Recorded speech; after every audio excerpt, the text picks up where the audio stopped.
bring in Adam Klotz, who's been tracking this storm. And Adam, this speaks to exactly what we've been talking about so often, that the worst part of these storms we don't see as it's happening, evidenced by those white boxes behind you, that the wind meters that are supposed to give you and other meteorologists information don't work anymore. We're completely blind, essentially. Yeah, that's really chilling. But with these particular boxes, what we should be seeing, right, are our wind gusts.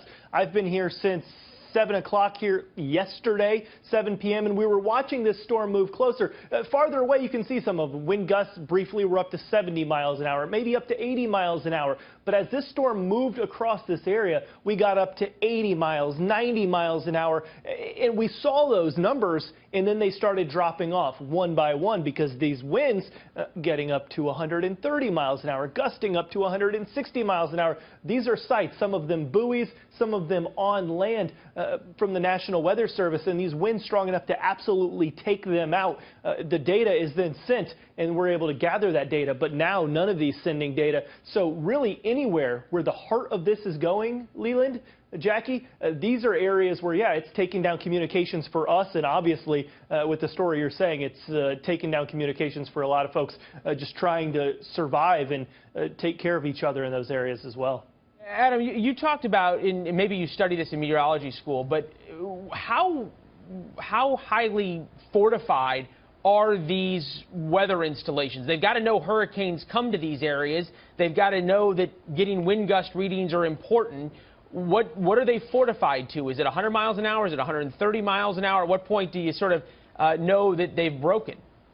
Well, in this case, we know when they've broken as they started dropping off, and it was pretty consistently around 90 miles an hour. Wow. You do your best to put them in a location that's protected, but again, with a storm like this, there's only so much that can be done because these have to be in the elements. You can't protect it too much. You want to be able to get into the wind. You want to be able to get the rain, so you can't hide these things. Well, and as we've been talking all night, Jackie, it's not only the issue of getting the readings, but then getting those communications out. As we learned from the police department in Aransas Pass, haven't heard anything from Rockport, but from Aransas Pass, they don't have phones, they don't have cell phones, they don't have, in many cases, they don't have power.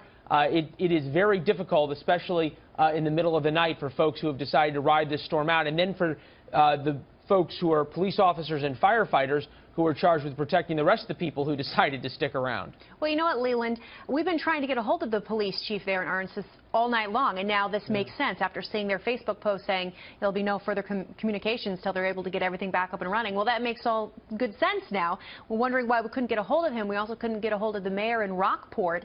You remember that's the mayor who said if you're going to ride this thing out, you might as well get a Sharpie and write your Social Security number on your arm.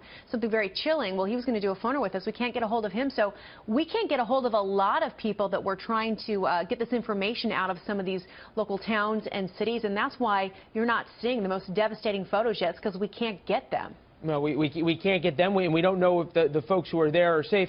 Adam, I got a little bit of a chill down my back as Jackie was talking, because this is reminiscent in a little bit of a way of the first hours of Katrina, that everyone thought it wasn't as bad as everyone predicted, and everyone sort of took a deep breath and went, well, it's okay, and then daybreak came and we saw how bad it is. Obviously, Rockport, Texas is not New Orleans, Louisiana, but it is a flat town, as are a lot of those other areas. They're low lying. Is there a chance we're in for some pretty heavy devastation come daybreak? Yeah, I do think there's a chance we're in some pretty heavy devastation. I think part of the thing that makes this so damaging, when we're just talking about wind, I still think the rain 4 or 5 days from now is going to be the bigger story for all of Texas. But as far as Rockport and running right along the coast, we can just see the amount of time it spends moving across just there in the corner. For nearly 2 hours, that town of Rockport sat right on the eye wall, and that's where the strongest winds are. So consistently 130, gusting maybe up to 160 mile an hour winds. Structures can only take that for so long, and when we're talking about multiple hours, yeah, things were starting to come apart, I'm sure of it. Well, yeah, we heard that the one place they thought was safe, at least in, I believe it was Rockport, was the jail, which is where they took people from the senior citizen center, because it was one of the only places that was fortified enough to survive the winds. Adam, your experience, how long does it take for these communications to start getting restored? that's what makes this maybe a unique situation. It's more often than not, these storms can get out of there, crews can get back in, but we are not going to see a lot of motion with this. Right now, currently, we're only moving at 6 miles an hour. Still, the winds are at 110 miles an hour. That means that by the time the sun comes up, we're only going to be another several miles up the road.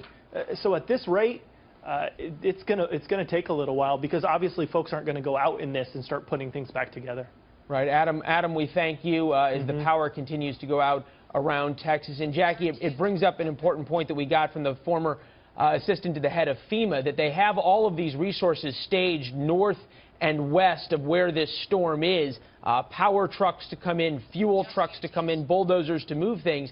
But if there's thunderstorms and torrential rains coming down, you've got flooded roads that you can't get over. You've got generators that are washed out in cell towers. So the rain could seriously hamper any ability to get rescue teams and recovery teams in there. Yeah, well, it's not looking so good there. Let's hope as the sun comes up, we can see what kind of damage. But I was reading there's about 5.8 million people that live from Corpus Christi to Galveston. So a lot of people in the wake of the storm there.